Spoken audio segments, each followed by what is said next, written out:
I'm Kev Sheldrake. Thanks for coming along. I'm going to talk about detection and blocking with BPF via YAML.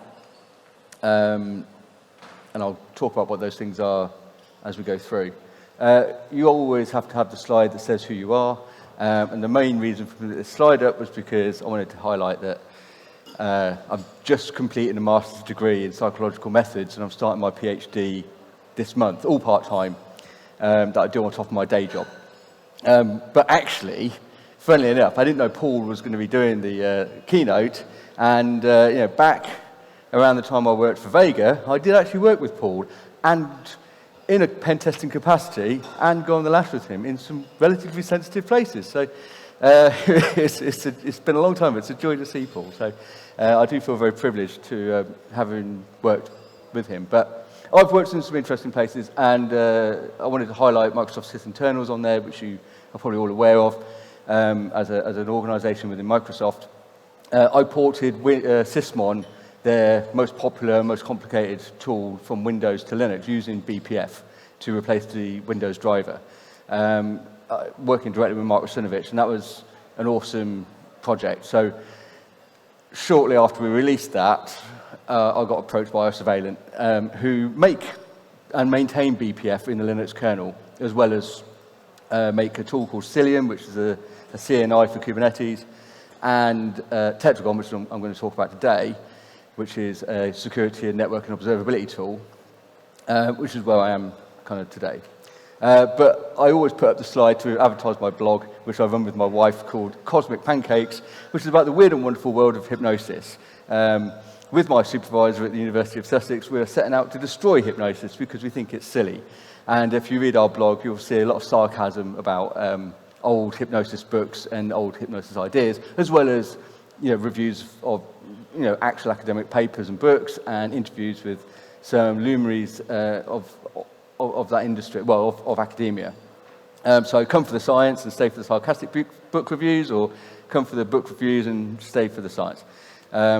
But if you are interested at all, please come and have a look. Funnily enough, we have stats on who visits Cosmic Pancakes, and we are based in Cheltenham, the home of GCHQ and NCSC, and our biggest hit on the map by a factor of 100 is Virginia, which is obviously very famous for the CIA. So we like to think, they're the people most interested in what we do. Anyway, I'm going to talk about logging, and I'm going to make logging exciting and interesting. Because, I have been a pen tester for a lot of my career. I have been the one banging on other people's computers. But on the other side of the fence, there's the blue team, and logging is kind of central to everything that they do. And I think that we're doing it wrong, and so my pitch will be that we should be doing it differently.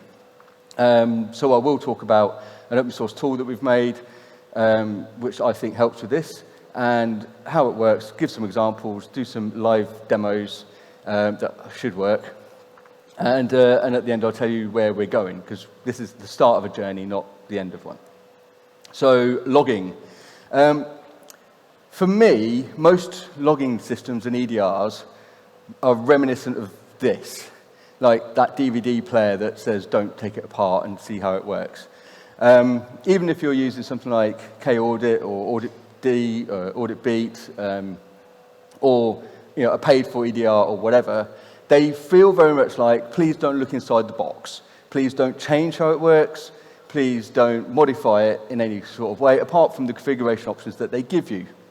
Now, that's fine, and I do understand the reason why they may feel that, but, I mean, what is there, like 200 people in the room who are security professionals?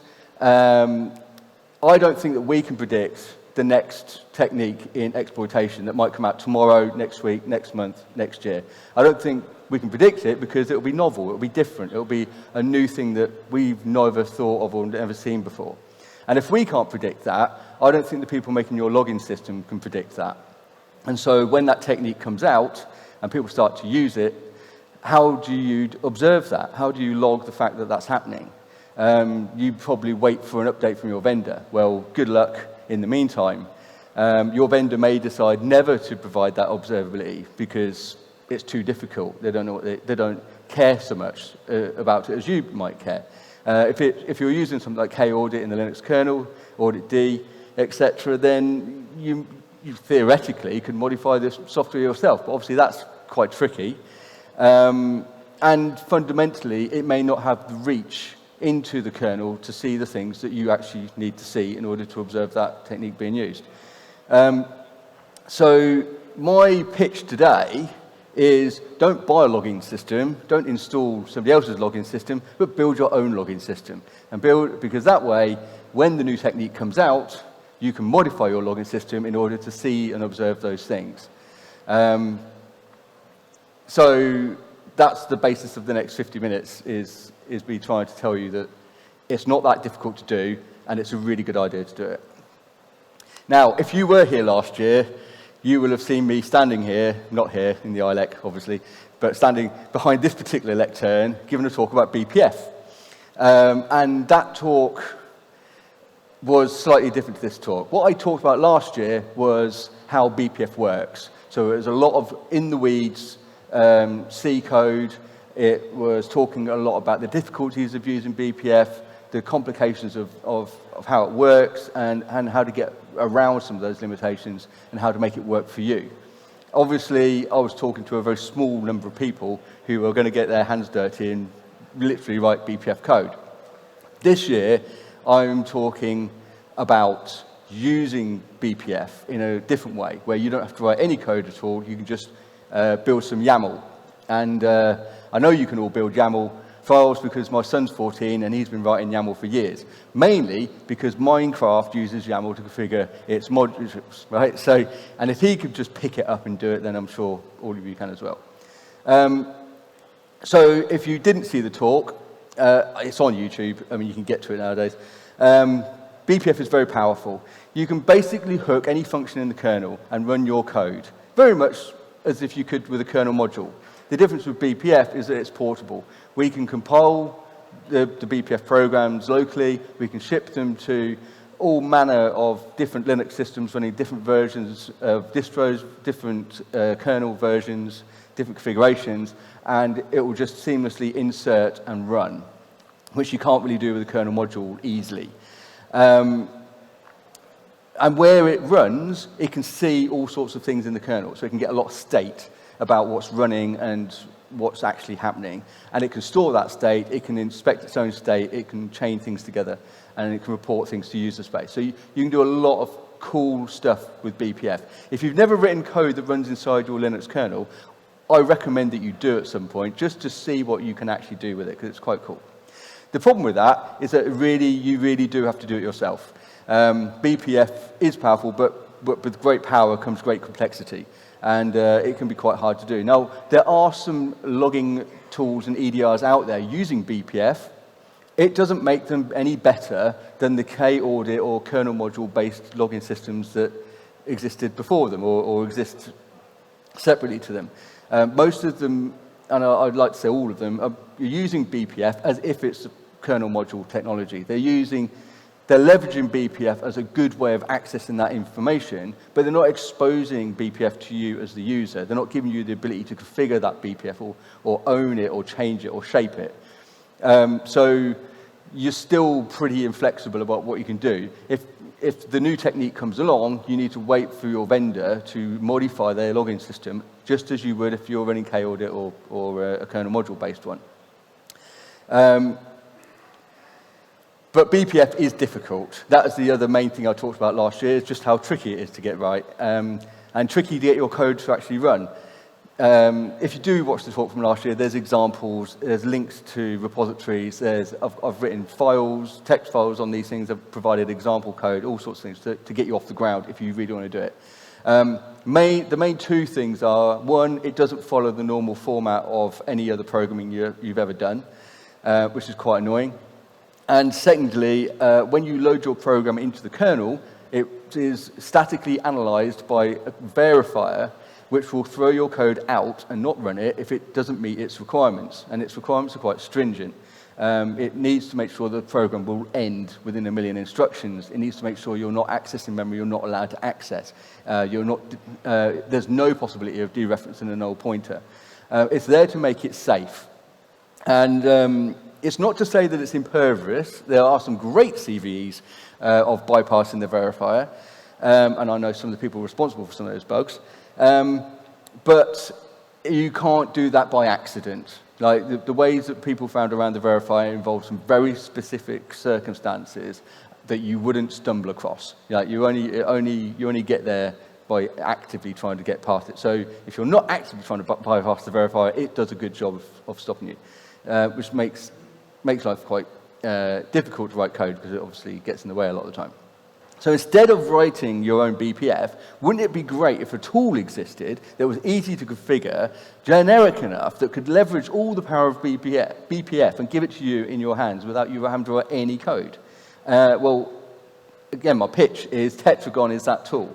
You basically write some YAML, feed it into Tetragon, and it will hook functions in the kernel for you. It's open source. You get it on GitHub, Cilium/Tetragon. If you come to isovalent.com/labs, you can play with it in a workshop kind of online environment. The idea is that we've hidden the code from you, but that's not to say you can't contribute to it. It's an open source project. If you want to get involved, please do, but you don't have to write any code in order to leverage all the power of BPF. You tell it where you want to hook. You tell it what you want to inspect and what action you want it to take.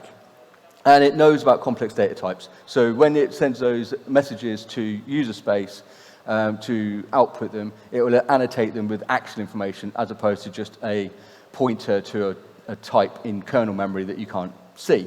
So it will reveal things like what's inside a string or an SKB or a sock or whatever.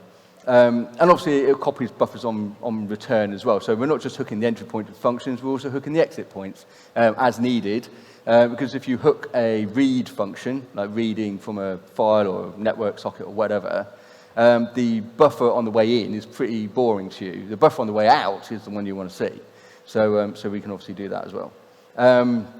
You can match on all manner of state, which we do in kernel. So you might find, if you look at other login systems, they can be quite configurable. Sysmon itself is obviously in wide use on Windows, like millions and millions of installs. And there's great repositories of configs that you can get for Sysmon on Windows. Not so much for the Linux version, but it's a lot newer. But that's a great example of how most of these systems work. You hook places in the kernel, you observe things, you send all of that to user space, and then a configuration engine runs on your config to filter what actually gets outputted to your login system or to your logs or whatever, which is expensive because if you're looking at file opens and you care about a particular file or a particular set of files that you want to know when somebody opens them, it will send every file open event to user space and then filter it based on your config to just the ones that you care about.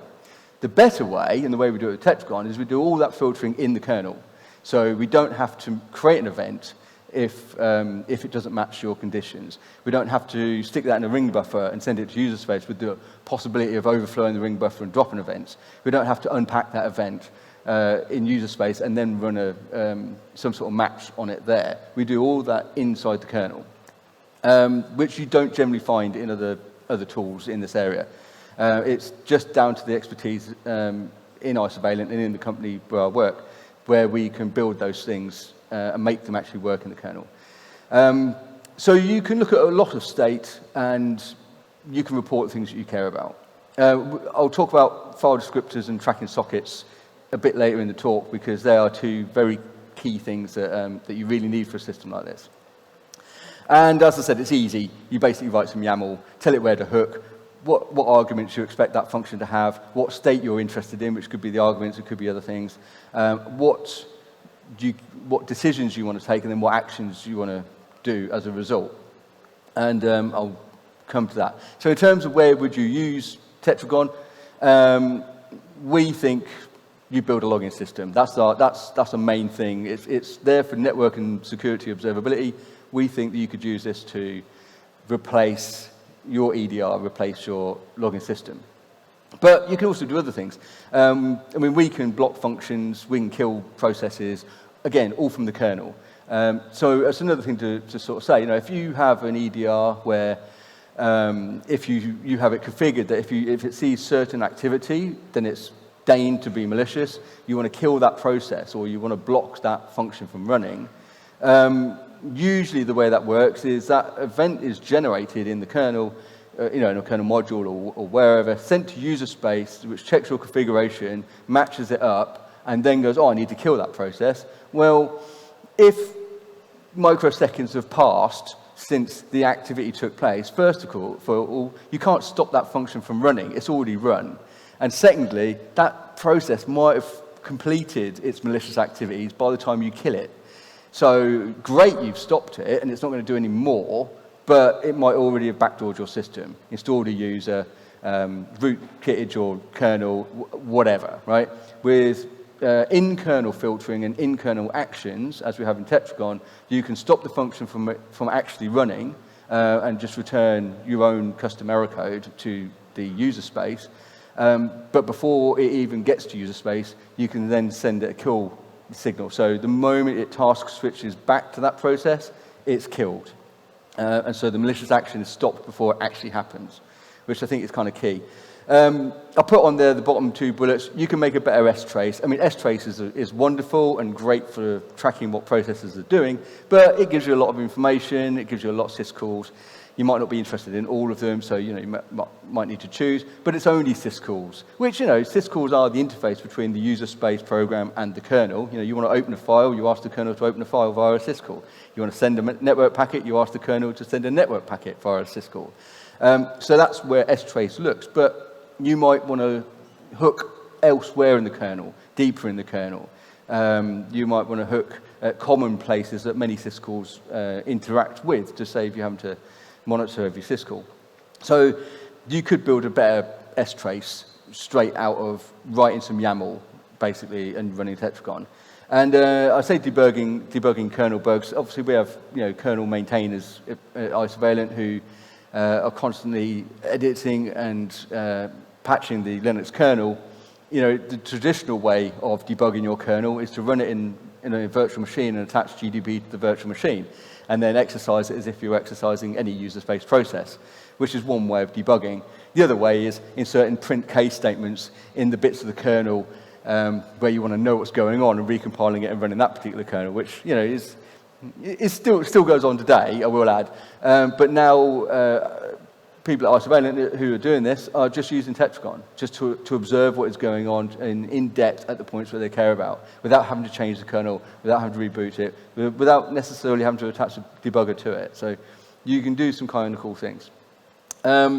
Quickly talk about what you get for free. You get process management.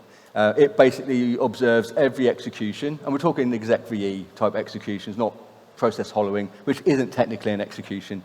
But every time a process starts, we will log that, but we'll gather loads of information about it. What container is it in? What pod is it in, if it's in a Kubernetes environment?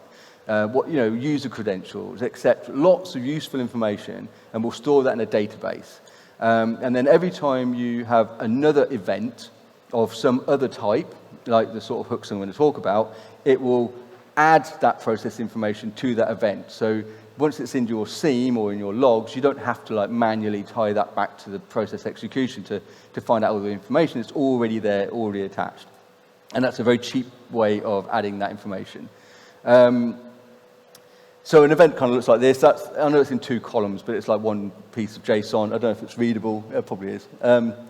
It's pretty clear what it is. The left-hand side is pretty much information about the process, and the right-hand side is information about its parent. They have every process gets an exec ID, so you can build a process tree if you wanted to. And again, after the event, if you're just looking at logs the day after an incident, you could build a process tree of who called what and what happened. But you can sort of see the kind of information we annotate. And an exit event looks very similar, except it adds an exit code. And of course, at this point, the exit event is basically the scheduler killing the process off in one form or other, however that got killed. it wouldn't have any of this information at the point that you hooked it, because all this information is gone by then. But because we have it in our database, we just annotate that exit event with the information that we have. So your exit events are quite rich as well. And you get support for hooking the kernel pretty much anywhere you like.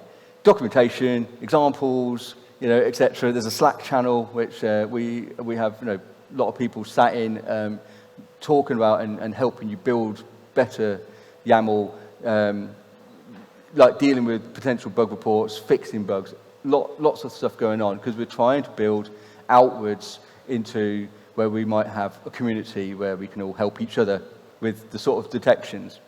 I mean, Sysmon on Windows has quite a community around it of people writing detections and sharing them publicly for detecting various different things. And that is obviously a good thing, and a thing that we would certainly encourage. I need to talk about how we find where we hook, and there's no good point in the talk to talk about it, so I'm talking about it here.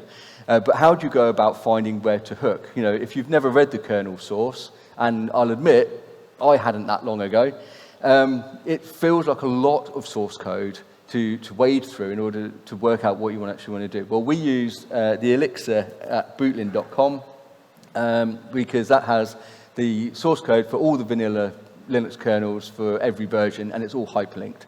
So you can click on, say, do sysopen as a function call on this screen, and it will let you see everywhere that calls do sysopen. It will take you to a definition of do sysopen. It will give you a list of everywhere it's referenced, etc. So you can really navigate the code in a kind of nice hyperlinked kind of way.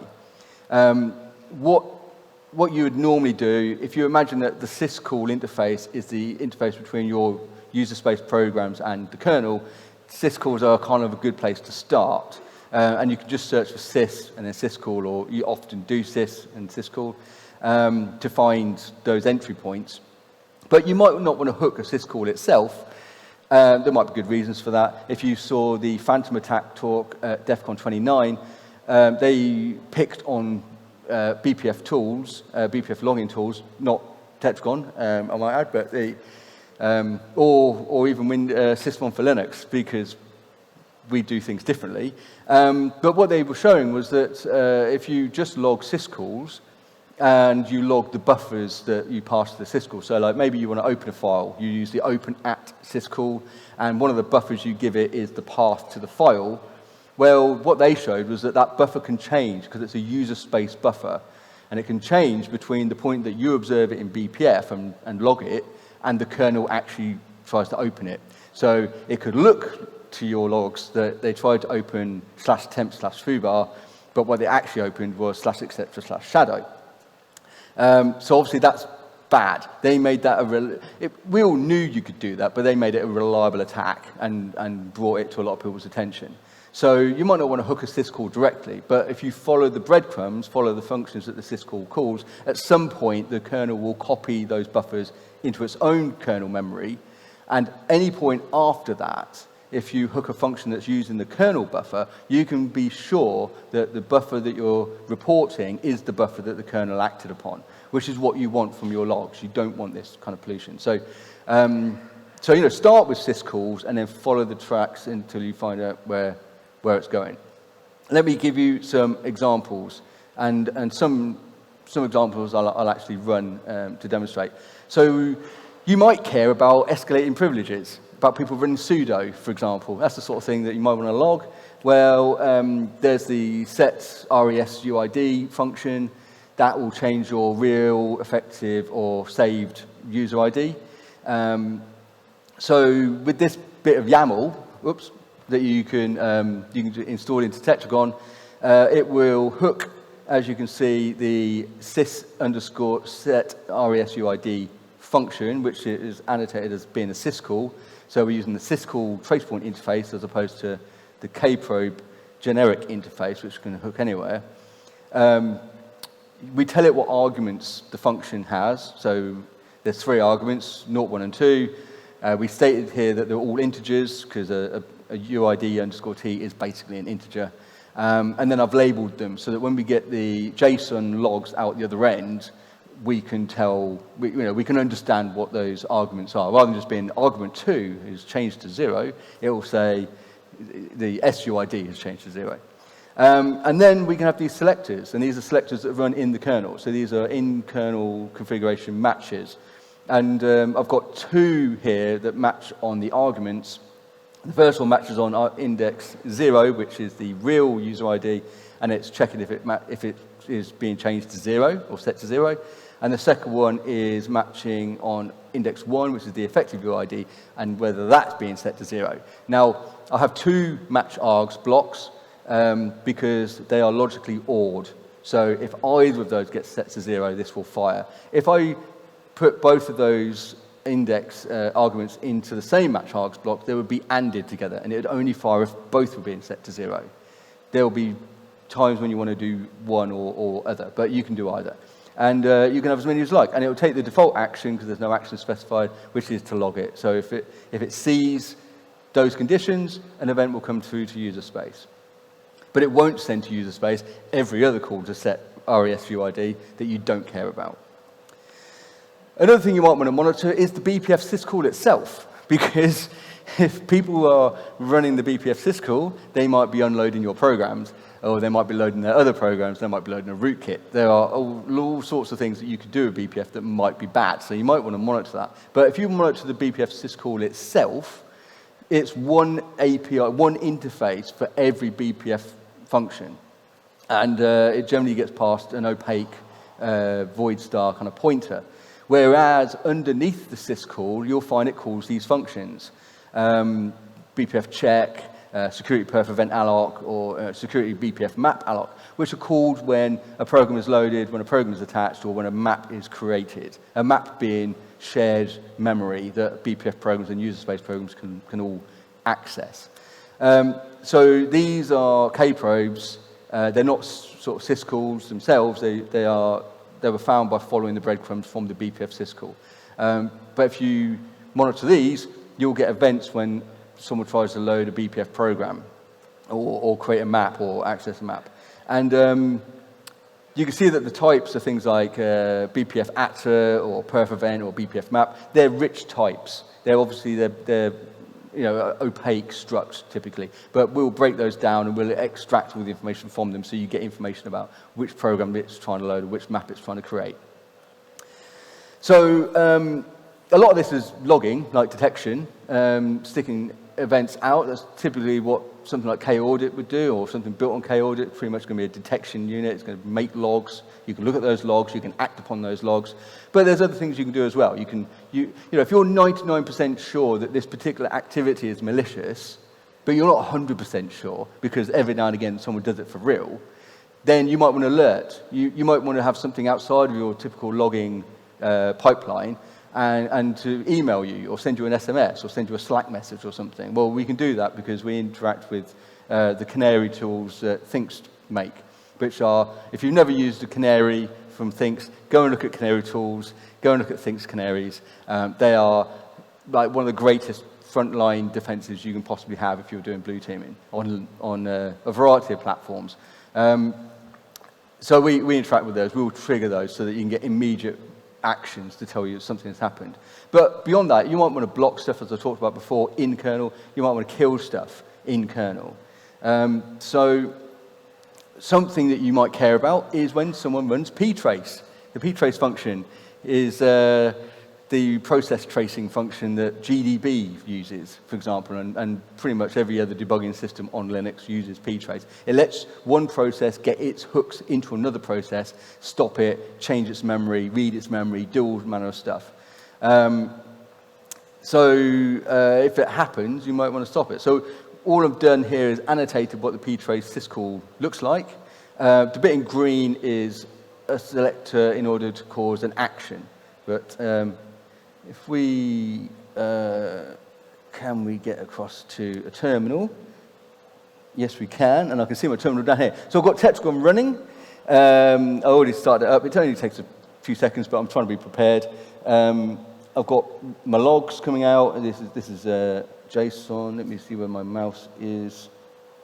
So these are some JSON events that have been happening.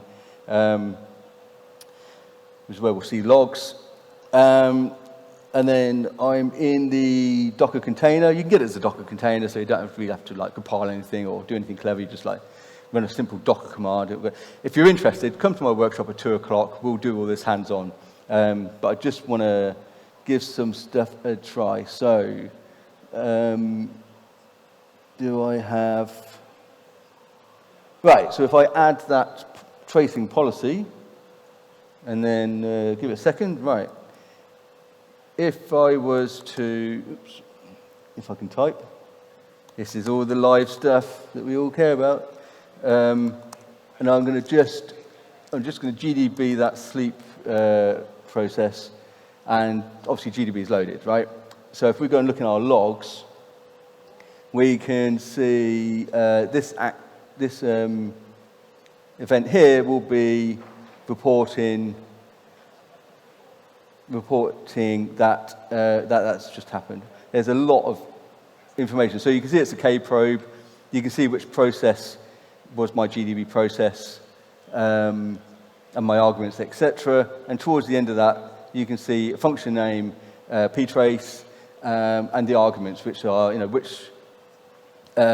which process and which request I made. So that's pretty straightforward. That's just a simple, straightforward logging. So if we delete that policy, what we could do is we could add the alert, install the, what have I done? Is it .alert? Yep. Right, that will install the other policy. So now, if we were to, we'll get out of there, if we were to GDB that process again, I don't know if you heard the noise, but no,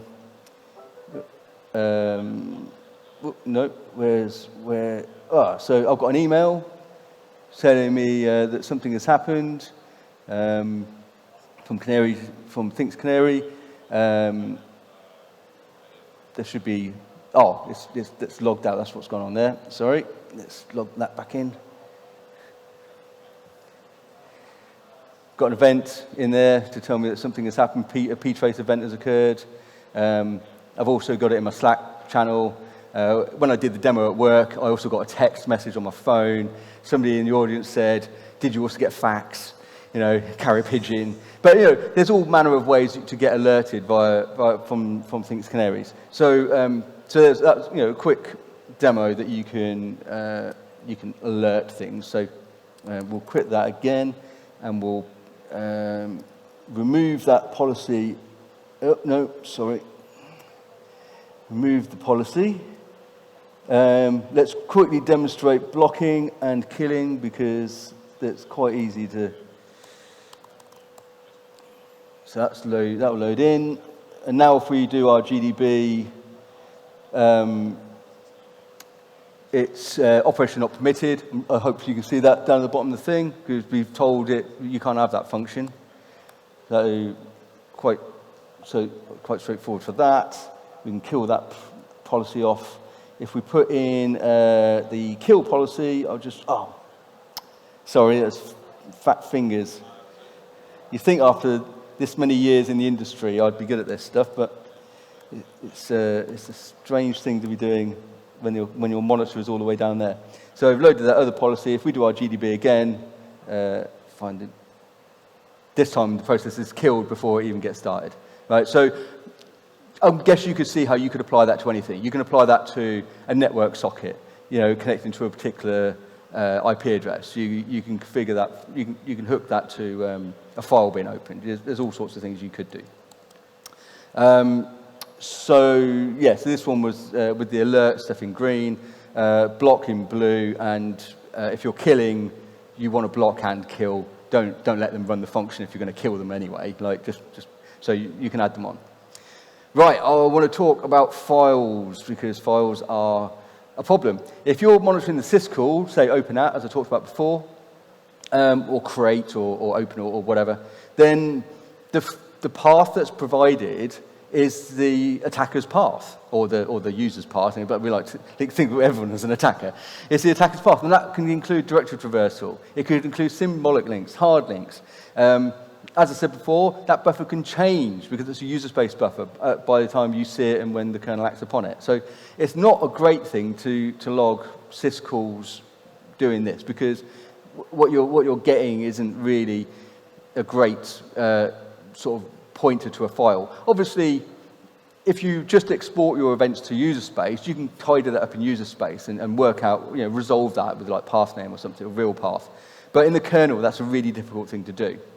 And files themselves aren't that simple. This is like a quick walkthrough about what happens when you create a file. The syscall will return a file descriptor, an FD, which is like an integer. That's stored in a database called the FD array. Your process has a task struct that essentially has a way of accessing that database. That's where your file descriptor is. That links to a struct file, which includes a struct path. The struct path has a link to a dentry, which is a directory entry, which has a name, which if your path was /etc/password, the name would be password. It has a link to an inode that tells it all about who owns it and what you can do with it, what mode it's in. It also has a link to its parent dentry, which also has a name, in which case this would be etc. And then that has a link to its parent dentry, which in this case would be /. And its parent dentry from / would be either pointing at itself or null, depending on implementation, which tells you you're at the top of a file system. But are you at the root of the actual system, or are you just on a mounted file system? Well, you go back to a struct path, and you can pull out the VFS mount, and that'll have a link to a dentry, which is where your file system has been mounted on its parent file system. And of course, you could then walk up the dentries of that until you get to the root of that one, and then check if that's mounted somewhere, etc., right? But you can build a path up. As you can guess, that is not a cheap thing to do, and it's not necessarily an easy thing to do. I mean, I wrote code for this in Sysmon for Linux, so I have first-hand knowledge of how complicated that stuff is to do. But we do that in Tetragon, and we have a thing called follow file descriptor, which is follow FD as an action. So if you hook the kernel function fd install, that's called every time a file descriptor is made. And that's it getting itself installed into your process's FD database. So if you hook that and then you track that, we can convert that FD into an actual path, and then we can store the FD and the actual path in a database in the kernel. And then later on, when you want to act upon it using like another syscall, for example, a syscall that acts upon a file descriptor, we can match on that file descriptor as if it's a string. And that string will be the actual path name, not the manky one with all the directory traversal that the attacker might have typed in. And you can do like equals matching, prefix matching, postfix matching, etc. I've recently added an update to Tetragon in the last week so that you can have supposedly an infinite number of string matches, including full matches, prefixes and postfixes. And they all operate on a O of 1, so because they're using hash tables. So it's a really fast way of looking up things. So that helps you with files quite nicely. Another thing that is tricky in logging is sockets. And nobody really talks about how tricky this is, but I wrote the code for this bit, so I'm acutely aware of how nasty this is. Most of your syscalls are synchronous. You ask the kernel to do something, it goes and does something, and it returns. While it's doing that thing, it's in the context of your process. So when it looks up which process is happening at that particular time, it is the actual process that called it, right? So you get the right process ID, you can match it up to the right process in your database. Network packets don't really arrive like that. They just arrive ad hoc.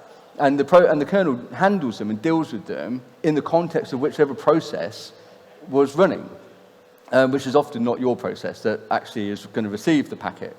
So when you observe those packets, if you just take the process context and get the PID out of that and attach it to your event, it's usually the wrong one. So to fix that, I implemented socket tracking. So skalloc is called to allocate a socket in the kernel, and skfree is called to free a socket. So when it allocates a socket, I can map the process that is allocating it, because you'll be in process context at that point. It'll be a synchronous call to the socket function typically. And I can map that process to the socket, or the socket to the process, I should say. And then later on, whenever we see a SOC or socket within an event, we can replace the process information in that event with the one from the database, and then it actually ties it back to the process that is doing the actual work. And then so you can then build some cool things. So, if you want to track sockets, there's some example YAML. Again, it's really straightforward. You just add the action track sock or untrack sock, and it will do all the clever work behind the scenes. Now, obviously, TCP connects are probably synchronous, pretty much, even though there's a syn ACK kind of thing. I suppose if the ACK takes a time to arrive, which it will do, then by the time the ACK arrives, you may no longer be within the context of that particular process if your system is busy. So again, when it observes the connect happening, it will rewrite which process it was to make sure it's the right process and not just the one it happened to be involved in. Listening sockets, you can, very small amount of YAML, you catch every socket, every TCP socket that's listening. TCP accepts, we can catch by looking at when a socket changes state. And so this is mapping when it changes state from the SYN packet being received and transitioning to an established state, which is a value of 1 in this case. So that would track the accept happening, but also the accept will launch another socket, which is, if you've ever written network code, you'll know that accept returns you with a file descriptor to another socket. Well, that's generated by the TCP create openrec child function, so we hook that, and we can also track the sockets that it generates so that they all get rewritten as well. So then if you start tracking individual packets, which you might want to do, they'll also all be annotated with the right process information. But what do you do about UDP? UDP doesn't have socket, it doesn't have like connections, it's connectionless. What do? Well, you have to track every packet, unfortunately. On a UDP socket, you can send and receive datagrams that don't really match with the socket description. So tracking the sockets alone isn't really enough. You really do have to track every datagram. But if you might only want to report seeing each datagram once every n seconds, minutes, hours, because that could be a way of observing the start of a UDP stream, perhaps. And then you would get the equivalent of TCP connects with UDP. So, for example, Sysmon only reports the first new UDP datagram based on its network tuple every half an hour, which gives you what feels like UDP connects. The way you do this, you can hook this function in the kernel, and it will be hit every time a UDP datagram is received. In fact, every time any datagram is received. But in kernel, we're going to filter that for UDP. We could filter that on the destination address. We could filter it on anything in the socket, ports, family, etc. Oh, and it also does IPv6, which is another recent addition that I implemented. If you've ever implemented an IPv6 observing tool, you'll know just how hard that is compared with implementing in IPv4. But that's all in, that all works as well. And then it's rate limited to once every 30 minutes per network tuple. So you still get to see all the connections, but you don't fill your logs up, you don't overflow your ring buffer, etc. For transmission, this function transmits IPv4 datagrams. This one transmits IPv4 multicast datagrams. This one transmits IPv6 datagrams. If you log all of those, you'll see all the datagrams, which is kind of cool.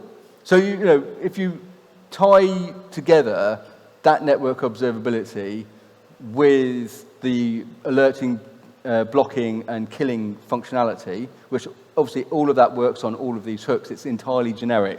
You can use anything, anywhere. You can build a host-based firewall that knows about containers and pods. You can build a Kubernetes-based firewall, which sits inside your kernel and stops things from happening before they happen, which is a lot further than your average logging system or your average EDR.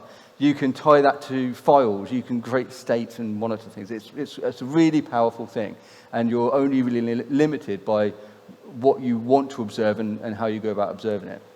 So I'm kind of at the end. Where are we heading? A quick look into the future. We will improve the file operations. They are currently being improved by somebody else in my team. And we're looking at making user-friendly policies and user-friendly events. So you could say, I want to monitor everything that accesses the file, and it will generate all the hooks you need in order to do that.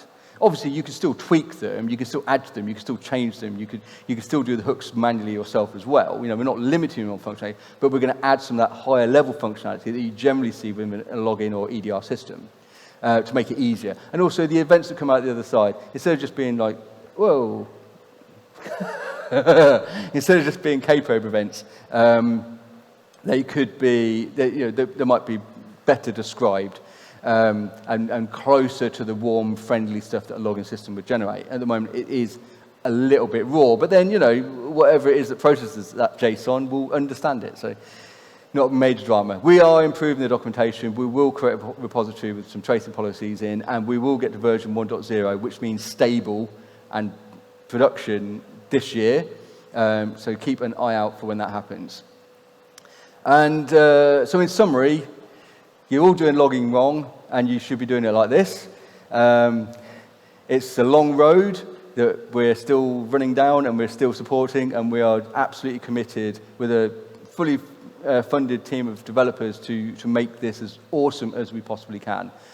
We do know we've got some distance to travel, and we do know that there are tweaks and things that need to happen in order to make it more secure. But what we'll say is, as BPF tools go, we have security front and foremost in our minds. We are not just building something that assumes a benign system. We're assuming everything is attacker-driven.